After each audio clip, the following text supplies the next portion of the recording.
in, on, under, over, behind, beside, in front of, between, before. બરાબર. હવે આ glass છે ને આ પેન છે. તમારે બધાએ આને ઇંગ્લિશ વાક્ય આ પ્રિપોઝિશનનો ઉપયોગ કરીને ઇંગ્લિશના વાક્યો તમારે બધાએ બોલવાના છે. હું જે કે પ્રોમિસ કરું. બરાબર? ચાલો.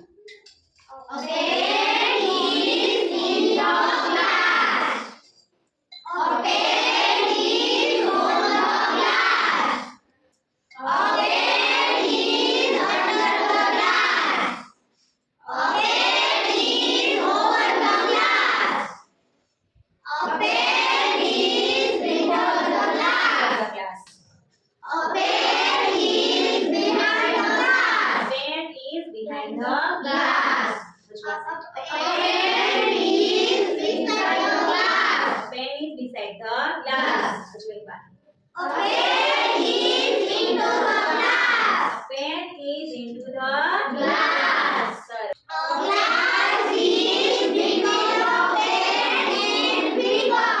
A glass in between the a pen and Paper.